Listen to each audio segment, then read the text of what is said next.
There's probably two main things. The first one is just the physical reality. Yeah.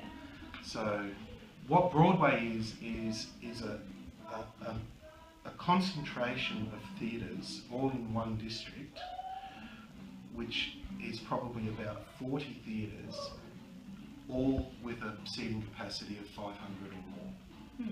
So in order to be able to operate that commercially, you have to have enough people to come.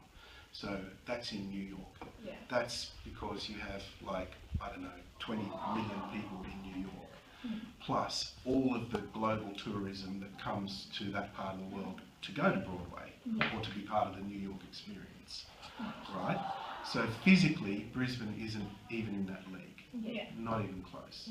So, like I was saying before, our Broadway, if you like, is South Bank, or specifically QPAC. So instead of 40 theatres, you're talking about 4 theatres. Yeah. So it's much, much smaller. Yeah. So the seating capacity, is much, much less.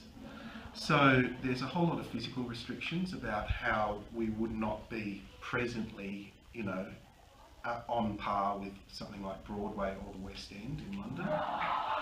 But the other thing is really more cultural, not just physical, but cultural. So culturally, Brisbane has a completely different tradition from New York, and it doesn't have the history of being, a great cultural centre over decades, if not centuries. And so, it's going to be probably a long journey, I think, for a city like Brisbane to reach, that level of performing arts, sort of critical mass.